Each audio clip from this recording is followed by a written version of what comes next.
matagutlo, matagadlaw. Adunay mga panghitabo dito sa kauluhan, panghitabo sa gawa sa atong nasod, ug adunay mga panghitabo dinhi sa atong dapit. Mga panghitabo nga mo'y makapaikag sa katawhan, nga mabinantayon sa lakat ug dagan sa panahon karon. Itanyag ning istasyon DXSR ang 7 o'clock Breakfast News.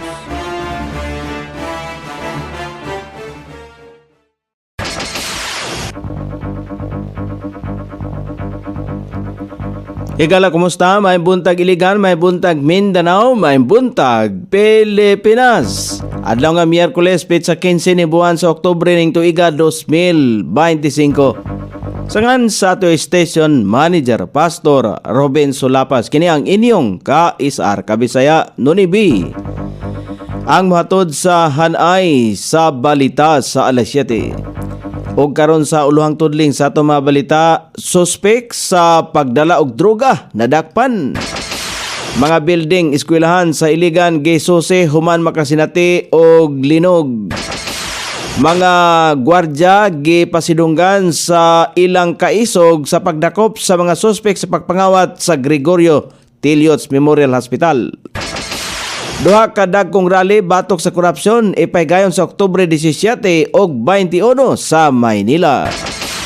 Armadong kusog sa Pilipinas, giimbestigahan na ang mga gikataho nga sumalapay mga underwater structure sa Baho de Masinloc.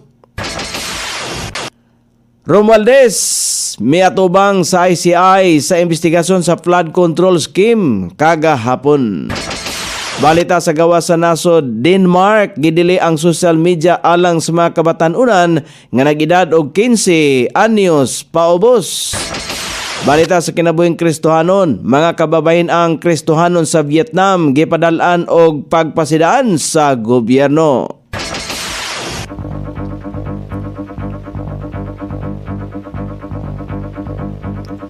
Kini ang uluhang tudling sa ato mga balita nga dalit kanato ning istasyon DXSR 106.7 sa inyong FM dial.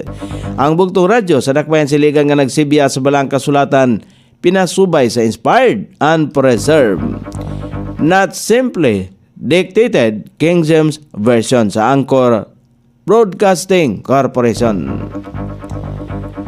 O karon sa kompleto nga detalye, gibilanggo sa silda sa Police Station 5 ang lalaking suspek human nakuhaan og illegal nga droga alas 10:30 ang takna sa niaging gabi sa Puro 4 Barangay Saray, sakop ning Dakbayan Siligan. Ang suspek 31 anyos nga residente Zone 8 Barangay Bagong Silang. Samtang nagpahigayon og follow-up operation ang mga kapulisan batok sa usa ka wanted person na matikdan sa mga operatiba ang maong lalaki sa iskinita nga naggunit og improvised glass toter ingon man sa gituang Cebu.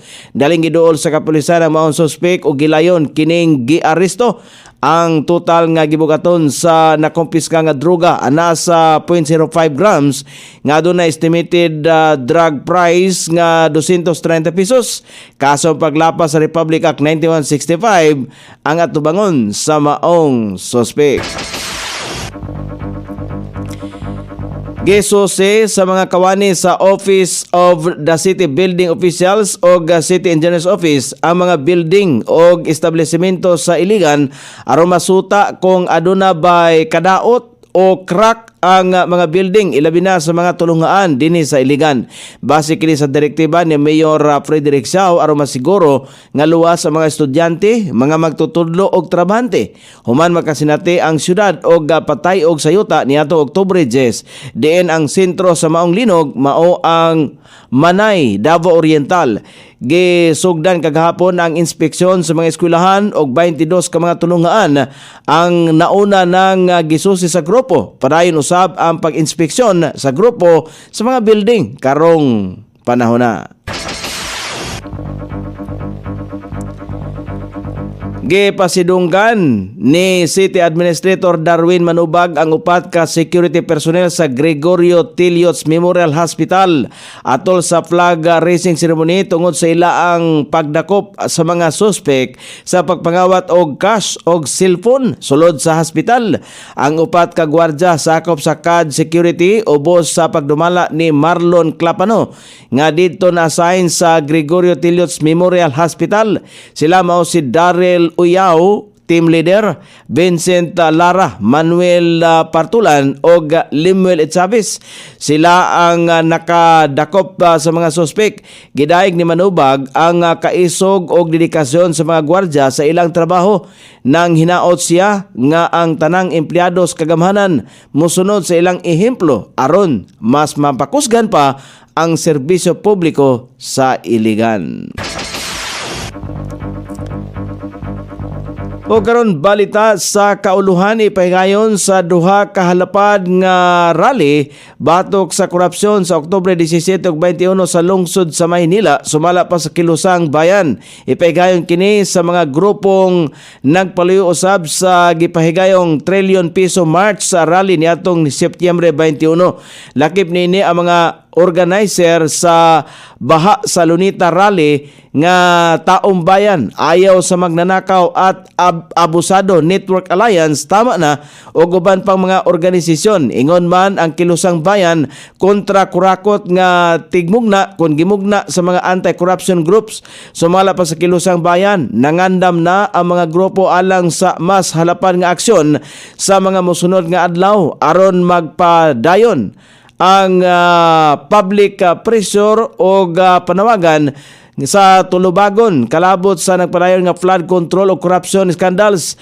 Panguluhan usab sa mga grupong kabataan ang rally marcha sa Mindiola, Maynila sa Oktubre 17. Sumala pa sa organizer, balibad ang mga kabataan nga magpakahilom na lamang samtang bilyon-bilyong kaban ng bayan ang gipangawkaw. Busa ilaha sumala pang ipadangat ang ilang tingog sa mga anaas kagamhanan. Samtang ang protesta usab nga ilusad sa Oktubre 21 ang panguluhan sa grupo sa mga mag-uuma gikan sa mga lugar nga naapektuhan sa baha. Pagahimuon kini sa liwasang Bonifacio aron iprotesta ang sumalapay tataw nga pagtabon sa isyu sa korupsyon sa Kongreso o sa Independent Commission for Infrastructure ICI. Muduyok usab niini ang nagkalain-laing multi-sectoral organisasyon. Sumala pa sa Kilusang Bayan ni pasalig ang grupo nga kauban ang mga organizer sa mass action sa Oktubre 17 nga ipegayon sa ila ang kausa sa pagkilos sa mga mosunod nga mga semana isip pagpangandam sa usa ka nationwide rally sa Nobyembre 30.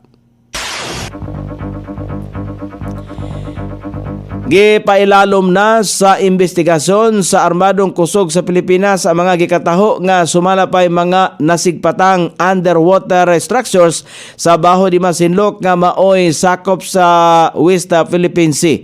Sumalapa kang Philippine Navy spokesperson for the West Philippine Sea, Rear Admiral Roy Vincent Trinidad. Ang mga struktura ang posibleng mga nahibiling mga debris sa mga kanhing strukturang gimugna sa China sa nasong territorial waters. Base sa gihimong Maritime Domain Awareness Flight Monitoring sa Northern Luzon Naval Command, subling na matikdan ang mga lain-laing struktura sa bahin sa West Philippine Sea. Pagsiguro usab ni Trinidad nga kasamtangan ng nagpahigayon o koordinasyon ang Philippine Navy ngadto sa Philippine Coast Guard o Bureau of Fisheries and Aquatic Resources alang sa mga aksyon nga ilang himuon kontra sa mga gihimong pagpangawkaw sa China sa Baho di Masinloc. Samtang gibarugan usab sa armadong kusog sa nasod nga padayon sila nga nakamonitor og adunay nagkatag nga mga presensya sa naval asset sa Pilipinas sa West Philippine Sea. Isip kabahin sa ilang mandato nga proteksyonan og atimanon ang nasudnong seguridad og soberenya sa nasod nga Pilipinon. Miatubang si kanhi House Speaker Martin Romualdez sa Independent Commission for Infrastructure niadtong Martes kon kagapong adlaw Oktubre 14 isip kabahin sa investigasyon sa sumalapay kickback sa scheme sa mga proyekto sa kagamhanan. Gipadayag ni Romualdez nga andam siyang makigtambayayong sa ICI og tinawon ang tanang impormasyon kalabot sa mga aligasyon batok ngadto kaniya og sa nagluwat nga kongresistang si Saldico. Sumala pa niya dili siya kauban sa Bicameral Conference Committee kung asa sumalapay na hitabo ang mga illegal nga budget insertions. Dugang pa ni Romualdez nga gusto niyang makatabang sa pagpatinaw sa isyu og pamatud-an sa ebidensya, dili politika o walay basihan ng pasangil ang magtakda sa kamatuoran. Una nang nalambigit ang pangalan ni Romualdez sa iskandalo human gilakbitan sa magtiayong diskaya ang pipila ka mga kongresista nga sumalapay migamit sa iyang pangalan sa pagpangulikta og kickback bisan pa man nga giangkon sa magtiayon nga dili nila direktang gikasabot si Romualdez. O karon sa balita sa gawa sa nasod, ginadili na sa nasod sa Denmark ang paggamit og social media ngadto sa mga kabatan-unan nga nag-edad og 15 anyos paubos. Bisan pa man sa nasong balaod, wala pa naghatag og pamahayag ang Prime Minister sa Denmark kung unsa nga mga social media sites ang dili maabtan sa mga kabatan-unan nga nag-edad og 15 anyos paubos. Kini nga balaod gihimo tungod kay nahibaluan sa usa ka pagtuon nga 60% sa mga kabatan-unan ang niuyon nga mas ganahan sila nga magpundo sa panimalay kung ikumpara sa makighigalaay. Ang Denmark ang ikatulong nga nasod nga nisunod sa Australia o Greece sa paghimo og social media alang sa batang nag-edad og 11 anyos hangtod sa 19 anyos. O karon sa balita sa kinabuhing Kristohanon, ana sa upat ka mga Kristohanong babae sa Vietnam ang ipadalaan og pagpasidaan sa gobyerno nga adunay kalabutan sa ilahang pagka-Kristohanon.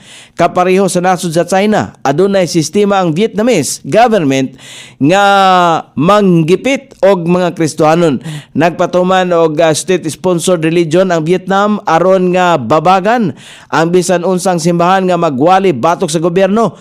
Bisan pa man sa mga nanghitabo padayon nga nagsimba ang mga kababayen ang mga Kristohanon sa ilahang lugar. O karon sa kahimtang sa pagbanabanan sa dagan sa panahon, walay bagyo, walay low pressure area nga nasigpatan. Hinuon easterlies ang makaapektar sa Central Luzon, Southern ug inguman sa Visayas dinhi sa Mindanao. Ang Metro Manila, Calabarzon, Bicol Region, Eastern Visayas, Isabela, Aurora, Nueva Ecija, Bulacan, Marinduque, Oriental Mindoro, Romblon, Capiz, Aklan, Cebu, Bohol, Batanes, Cagayan, Apayao, Ilocos Norte o ubang bahin sa Luzon, ubang bahin sa Visayas, ubang bahin sa Mindanao ang makasinati paghapon sa manag-umon nga kalangitan karong adlaw. Inubanan sa patak-patak ang mga pagulan kini epekto sa easterlies, northeasterly wind flow o localized thunderstorm. Sukod sa temperatura dinhi sa dakbayan siligan ang kabugnaon na nasa 24 ug ang kiniton musangko sa 27 degrees centigrado. Ang adlaw misilang kaganiya sa alas 5:47 ug mosahop unya sa alas 5:36 sa sayong takna sa kagabhion.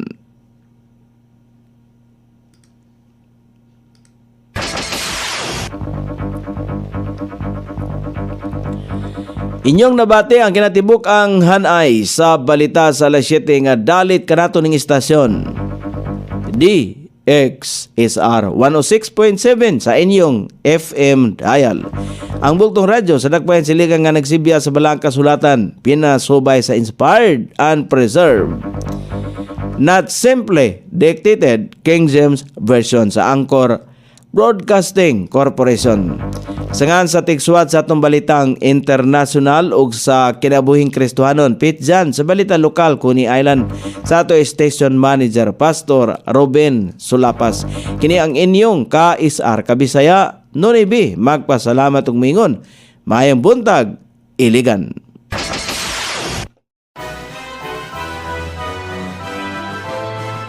Inyong nabati ang 7 o'clock breakfast news hangtod na usab og mga adlaw sa samang takna o sa samang istasyon Daghang salamat sa iyong pagpaminaw ug maayong buntag.